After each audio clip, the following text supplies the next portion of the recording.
Every 40 seconds, someone in the world takes away their own life. 75% of these cases are from low and middle income countries.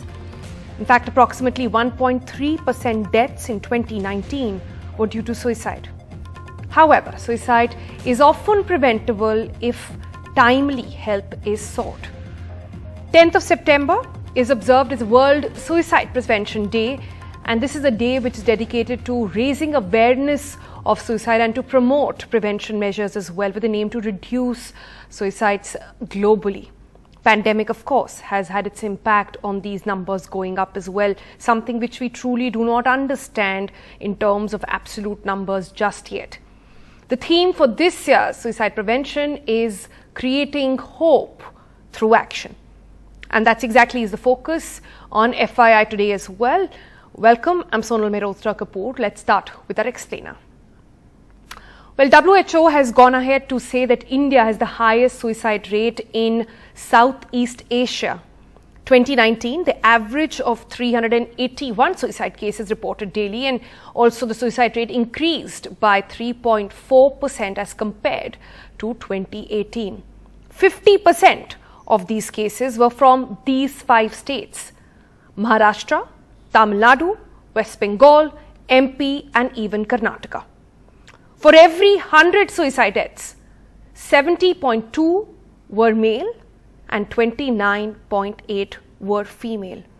The number of males taking away their lives significantly more than the females at this point. All this is, of course, the government data in CRB at this point. Studies also show that suicide is leading cause of death amongst 15 to 29-year-olds in India.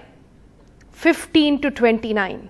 Let that age sink in. The leading cause of death in this age group is suicide. The annual suicide data actually shows an upward trend. 2016, 131,000 approximately. 2017, 129,000. 2018 went up to a couple of thousand. 2019 went up again. All this is reported, remember. The worry with these cases is that a lot of these numbers go unreported as well. We looked at cities then in India which are, hate to say the word suicide hubs, but places which are reporting maximum cases. Chennai, Delhi, Bengaluru, Mumbai. 36.6% of the total suicides coming in from 53 cities. And again, this is a number going up. Also remember, while metros continue to show an upward swing in suicide numbers, it is also because often in these centers the reporting happens more. Suicide rates in India 2019, cities were about 13.9%, all India figure was 10.4%. Then we looked at age group, which are said to be the most vulnerable age groups, which are seen as those who need urgent intervention, let's put it that way. Well, again, according to the NCRB data, this remains to be the 18 to 30 years of age group. The young in the country, the future of the country. This is the time people are building careers, getting into a family life, resorting to career change, etc., looking for jobs as well. So this crucial time between 18 to 30 is said to be the most vulnerable. Also, the pandemic impact, well, the thing to remember here is that the absolute numbers for 2020, 2021 haven't come in yet, but the understanding is that it will only have escalated due to what all of us faced during the pandemic as well. Suicide attempted, in fact, reported in English news channels increased. We didn't have absolute numbers, so we looked at reported figures at this point, reported in the media, that is. 67.7% in 2020 as compared to 2019. That's how much it went up. It could be because there was more reporting taking place. We don't know that for sure, but that's clearly an indicator of how much the numbers have gone up post-pandemic. Also, from 220 reports in 2019, suicide reports in English channel increased to 369. Also, compared to 2019, more suicides were reported during the lockdown, whereby older and even employed men were taking their lives. Bihar showed a 7-fold increase in news reports of suicide in 2020 as compared to 2019.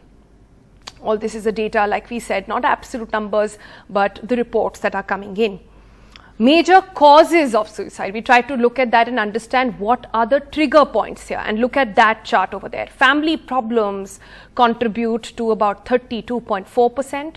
Illness is 17.1%. Drug abuse 5.6%. Marriage and related issues are 5.5%. Others 39.4%.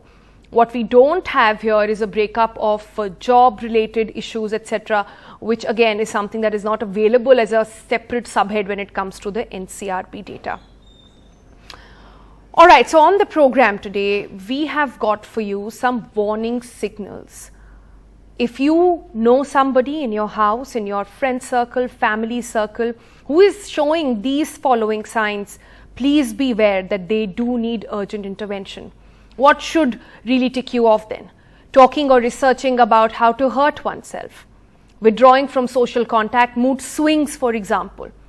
Preoccupation with death, substance abuse, changes in appetite and sleep patterns. This goes unnoticed so many times that experts more and more say that one must look into. These are the people who are very quietly not being able to call out for help but need it urgently. Indulging in risky or self-destructive behavior as well should be a sign for you to know that something is not right and this person needs help. And how can you help them? Someone who's feeling suicidal? Well, first thing, get help of an expert.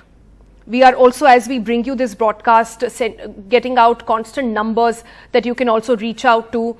And if you know anybody who needs help, or if you yourself need help, please reach out to these people who are listening on the other side. So that's number one, get urgent intervention.